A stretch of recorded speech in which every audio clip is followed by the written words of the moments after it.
So one direct result of the chain rule is the general power rule that they talk about in the text. And it allows us to find the derivatives of functions like number 4 and number 6 on page 189. So let's go ahead and go through these.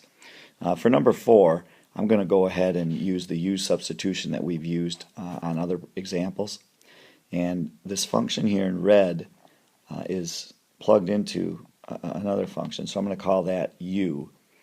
And then the blue function will be y equals 2u to the 5th. And we know that u is t cubed minus 1. So to use the chain rule, we simply find the derivative of y, which is the blue function. That's going to be 10u to the 4th, because we bring the 5 down and multiply by the coefficient 2, and then subtract 1 from the 5 for the power, for the exponent. And then u prime, excuse me, I always make these videos late at night, my voice is scratchy. U prime is 3t squared. And from the chain rule, we know that the way we get the overall derivative, f prime of t, is we multiply these two derivatives here together. So that's going to be 10u to the 4th times 3t squared. And remember, we can't have that u to the 4th in there, so when we simplify this, we're also going to plug our original u back in. So I guess I'll put it over here on the side. I'm squeezing it in. This will be 30t squared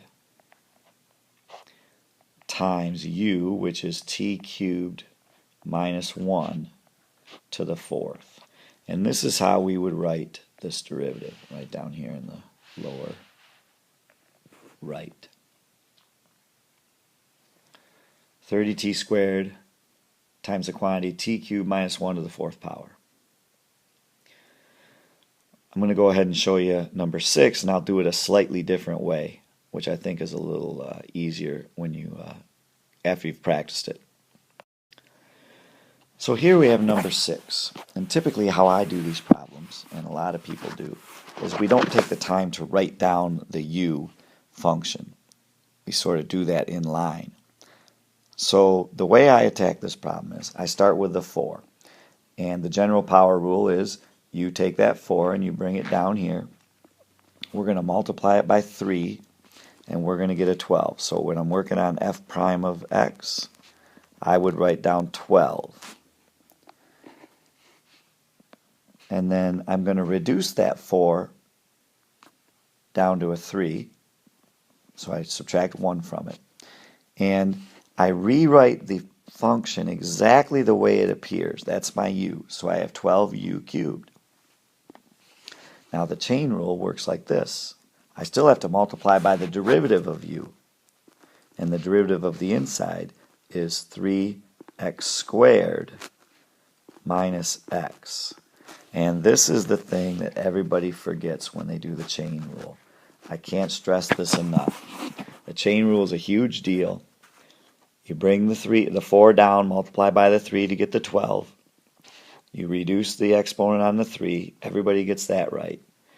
And what they usually do is they don't rewrite the x cubed minus x, the thing in the red there. They'll put this derivative in there instead, and we don't want that. So, just to be clear, the entire derivative will look, I mean, you can write it like this, it's fine. You can move those parentheses around if you want, but we're not really going to distribute anything. It's x cubed minus x to the 3rd power, and then times 3x squared minus x. Excuse me, I'm a dingling. You're probably yelling at your computer right now when you see this. The derivative of x is 1. And so please don't make the mistake I made. After I ranted and drew all these arrows saying, hey, you got to do this derivative right, and I screwed it up. I apologize for that. But it happens, you know, we all make those kind of errors, and we just have to be careful and double check our work. So you bring the 4 down, times it by the 3. You rewrite the exact same function, x cubed minus x raised to the 3rd power, and then you multiply that whole thing by the derivative of x cubed minus x, which we now know is 3x squared minus 1. It'd be nice if I wrote this so you could read it. This is 3x squared.